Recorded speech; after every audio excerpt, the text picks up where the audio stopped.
오늘 이 아침에도 하나님의 말씀을 갈망하여 기도의 자리에 나오신 모든 성도님들을 환영하고 축복합니다. 오늘 이 아침에 우리에게 주신 하나님의 말씀은 룻기 3장 14절부터 4장 6절까지 말씀입니다. 룻이 새벽까지 그의 발치에 누웠다가 사람이 서로 알아보기 어려울 때에 일어났으니 보아스가 말하기를 여인이 타작 마당에 들어온 것을 사람이 알지 못하여야 할 것이라 하였음이라. 보아스가 이르되 내 겉옷을 가져다가 그것을 펴서 잡으라 하매 그것을 펴서 잡으니 보리를 6번 되어 룻에게 지워주고 성읍으로 들어가니라. 룻이 시어머니에게 가니 그가 이르되 내 딸아 어떻게 되었느냐 하니 룻이 그 사람이 자기에게 행한 것을 다 알리고 이르되 그가 내게 이 보리를 6번 되어주며 이르기를 빈손으로 내 시어머니에게 가지 말라 하더이다 하니라. 이에 시어머니가 이르되 내 딸아 이 사건이 어떻게 될지 알기까지 앉아 있으라. 그 사람이 오늘 이 일을 성취하기 전에는 쉬지 아니하리라 하니라. 보아스가 성문으로 올라가서 거기 앉아 있더니 마침 보아스가 말하던 기업 물을 자가 지나가는지라. 보아스가 그에게 이르되 아무개여 이리로 와서 앉으라 하니 그가 와서 앉으매 보아스가 그 성읍 장로 10명을 청하여 이르되 당신들은 여기 앉으라 하니 그들이 앉으매 보아스가 그 기업 물을 자에게 이르되 모압 지방에서 돌아온 나오미가 우리 형제 엘리멜렉의 소유지를 팔려고 하므로 내가 여기 앉은 이들과 내 백성의 장로들 앞에서 그것을 사라고 내게 말하여 알게 하려 하였노라. 만일 내가 물으려면 물으려니와 만일 내가 물으지 아니하려거든 내게 고하여 알게 하라. 내 다음은 나요. 그 외에는 물을 자가 없느니라 하니 그가 이르되 내가 물으리라 하는지라.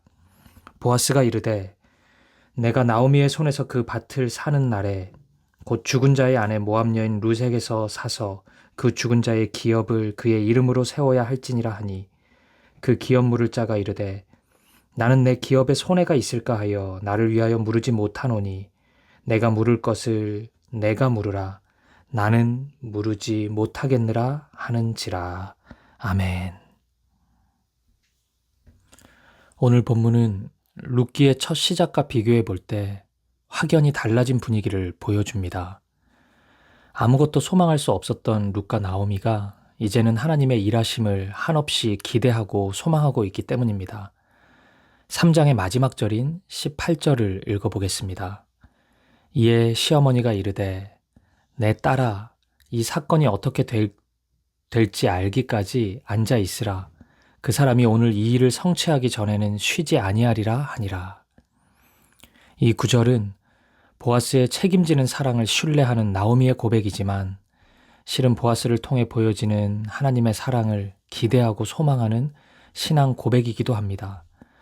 룻과 나오미는 하나님이 자신들의 빈 것을 채워주시는 하나님임을 이제 점점 확신하고 있습니다. 사실 베들레헴에 다시 돌아올 당시만 해도 나오미는 하나님이 나를 비어서 돌아오게 하셨다고 불평하였습니다. 룻기 1장 21절은 나오미가 여호와께서 내게 비어 돌아오게 하셨느니라 라고 불평했었음을 분명히 기록하고 있습니다. 그런데 오늘 본문 3장 17절은 보아스가 룻을 빈손으로 보내지 않았다고 밝히므로 우리 하나님이 빈 것을 채우시는 하나님임을 분명히 선언하고 있는 것입니다. 나오미는 점점 하나님을 의지하는 믿음으로 변해가고 있습니다. 그 결과 18절의 고백이 나온 것입니다. 따라서 보아스가 쉬지 않을 것이라는 나오미의 고백은 하나님은 당신의 뜻을 이루시기까지 쉬지 않으시는 분이라는 고백으로 우리에게 다가오는 것 같습니다. 룻기 4장의 시작은 언뜻 보면 무르다, 사다라는 단어가 나오다 보니까 룻이라는 여인을 마치 물건이나 노예처럼 대하고 있는 것은 아닌가라는 오해를 불러일으키기도 합니다. 하지만 결코 그렇지 않습니다. 앞서 말씀드린 것처럼 기업 물음이란 구속을 의미하는 단어입니다. 하나님께서 이스라엘을 구속하신 것처럼 이스라엘 백성들도 서로가 서로에게 구속자가 되어주어야 했던 것입니다. 하나님은 이스라엘이 기업 물음을 지킴으로써 하나님의 백성이 홀로 절망 가운데 있지 않고 하나님의 사랑을 경험할 수 있도록 하셨습니다. 보아스는 지금 성문에서 기업 물음의 책임을 분명히 함으로써 룻과 혼인을 하려고 하는 것입니다. 마치 오늘날 결혼식에서 비가 오나 눈이 오나 바람이 부나 옆에 있는 자매를 당신의 아내로 맞이하여 끝까지 사랑하고 책임지겠습니까? 라는 주례자의 질문에 신랑이 네! 라고 크게 외치는 것과 같습니다. 혼인 공포를 앞두고 혼인 서약을 하고 있는 것입니다. 그런데 오늘 본문의 4장의 이야기는 상황이 조금은 복잡해지고 있음을 보여줍니다. 보아스보다 기업 물음의 우선순위에 있던 한 사람이 등장했기 때문입니다. 그는 나오미의 가정을 돌보는 책임, 구속하는 책임을 우선적으로 가진 사람이었습니다. 성문에서 나오미에 대한 이야기를 들은 그는 처음에는 바로 그 책임을 감당하겠다고 말합니다. 4장 4절에 보면 이 사람이 분명히 내가 물으리라 라고 말하는 것을 확인할 수 있습니다. 하지만 얼마 지나지 않아 이 사람은 곧장 자신의 입장을 철회합니다. 그리고 그 이유가 본문 4장 6절에 나옵니다. 그 기업 물을 자가 이르되 나는 내 기업에 손해가 있을까 하여 나를 위하여 물으지 못하노니 내가 물을 것을 내가 물으라 나는 물으지 못하겠노라 하는지라. 내 기업에 손해가 있을까 하여 경제적인 이유 때문이었습니다. 처음에는 밭을 사는 정도로 기업 물음의 책임을 다할 수 있을 것이라고 생각했는데 계속 이야기를 듣다 보니 나오미 가정 전체를 회복시켜야 한다는 사실을 알아버렸기 때문입니다.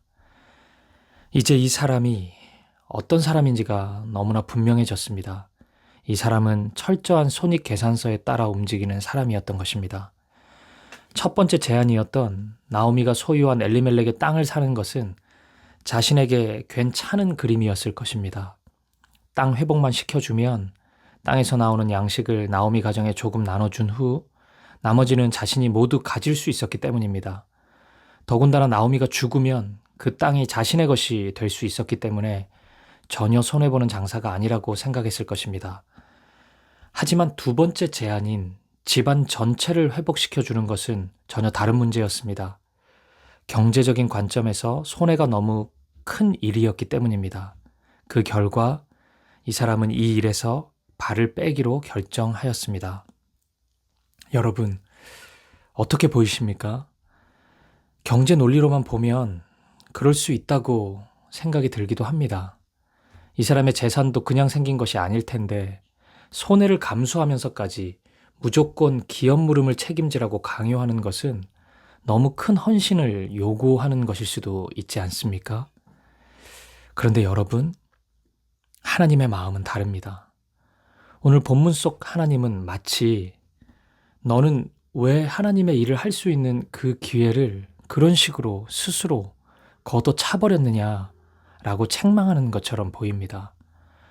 물론 룻기에는 하나님이라는 단어가 한 번도 나오지 않기 때문에 당연히 하나님이 말씀하셨다라는 기록도 없습니다. 그래서 이런 말씀이 직접적으로 나오지는 않습니다. 하지만 룻기는 하나님이 없는 것 같은 공백의 시간 속에서 하나님이 여전히 신실하게 일하고 계시는 분임을 분명히 보여주고 있습니다. 우리가 지난 한 주, 오늘 금요일 이 아침까지, 오늘 본문의 지정까지 룻기를 묵상하면서 분명히 확인하지 않았습니까? 하나님이라는 단어가 나오지 않았을 뿐 하나님이 없는 것이 아니었습니다. 하나님은 너무나 분명히 일하시고 역사하고 계셨습니다. 하나님은 결코 나오미 가정을 버리지 않으셨습니다. 사랑으로 보호하셨고 지키셨습니다. 이런 하나님이 오늘 본문에서 이 기업 물음의 책임이 있는 이 사람을 책망하고 계십니다. 어떻게 아냐고요? 룻기 성경이 이 사람을 아무개라고 표현하고 있기 때문입니다. 보아스도 이름이 있고 룻도 이름이 있고 나오미도 이름이 있는데 심지어 일찍 세상을 떠난 이 가정의 남편들도 그 이름이 무엇이었는지 다 밝히고 있는데 유독 이 사람의 이름만 성경은 알려주지 않습니다. 마치 이 사람의 이름은 알 필요가 없다는 듯이 하나님 나라에서 그 이름이 기억되지 않을 것이니 너희도 굳이 알 필요가 없다라고 말씀하시듯이 그냥 아무개라고만 말씀하고 있는 것입니다. 사랑하는 여러분, 오늘날 교회에서 점점 사라져가고 있는 단어가 있다면 저는 헌신과 희생이라고 생각합니다. 하나님을 믿는다고는 고백하는데 하나님께 결코 헌신하지 않습니다. 말은 하나님을 위해서 인생을 드린다고 하는데 자신의 것을 조금도 포기하지 않습니다. 오직 하나님이 나에게 무엇을 주기만을 기대할 뿐 자신의 것을 드리지 못하고 있습니다. 형제를 사랑한다고 하면서도 절대 희생하지 않습니다. 은근히 거리두기를 하면서 이 정도면 됐지 뭐 라고 그 정도로 만족하고 있습니다. 사랑하는 여러분, 저는 하나님께서 저와 여러분을 안정된 삶만을 추구하면서 살도록 부르시지는 않았다고 확신합니다. 우리에게 어느 정도의 희생과 헌신이 요청되더라도 예수님이 드러나는 삶으로 우리를 부르셨다고 믿습니다. 하나님의 영광이 드러나는 삶으로 우리를 부르셨다고 믿습니다. 따라서 어떻게 해서든 희생과 헌신 없이 안정된 삶만을 추구하는 것이 우리의 목표가 되어서는 안 된다고 믿습니다. 하나님의 영광을 위해서라면 나의 것을 기꺼이 내어놓을 수 있는 우리가 되기를 축복합니다. 오늘 아침 이 질문으로 본문의 묵상을 마무리하고 싶습니다. 사랑하는 여러분, 여러분은 하나님의 아름다운 이야기 속에 등장하는 안개처럼 사라질 아무개로 살아가기 원하십니까? 아니면 보아스처럼 하나님의 사랑을 한없이 드러내는 사람이 되고 싶으십니까? 경제적인 손해 때문에, 이런저런 세상의 이유 때문에 기업 물음에 고귀한 사명을 주저하고 있는 이 땅의 모든 아무개 씨에게 이 질문을 던지고 싶습니다. 아무개 씨, 당신은 왜 사랑하지 못했습니까? 함께 기도하시겠습니다. 첫 번째 기도 제목입니다. 빈 곳을 채우시는 하나님의 사랑을 확인합니다. 오늘 우리의 빈 곳을 채워달라고 간구합시다. 비어서 공허해진 나의 마음, 경제적인 손실로 비어버린 나의 상황, 자녀와의 관계, 건강, 진로 등 모든 비어있는 곳을 하나님의 은혜로 채워주옵소서. 그렇게 간구하는 이 아침이 되었으면 좋겠습니다. 두 번째입니다. 아무개 씨의 모습이 우리에게는 없는지 돌아봅시다. 하나님의 말씀이 눈앞에 있음에도 계산하고 있는 모습이 우리에게는 없습니까? 하나님 나라에서 안개처럼 사라져가는 아무개의 삶이 아니라 하나님의 사랑이 드러날 수만 있다면 희생과 헌신을 기꺼이 감당하는 보아스의 삶을 살게 하옵소서. 함께 기도합시다. 그리고 마지막으로 우리 개인의 기도 제목을 놓고 우리 가정과 교회를 위해, 우리 대한민국을 위해, 열방을 위해 한 마음과 한 뜻으로 기도하며 나아가겠습니다. 함께 기도하시겠습니다.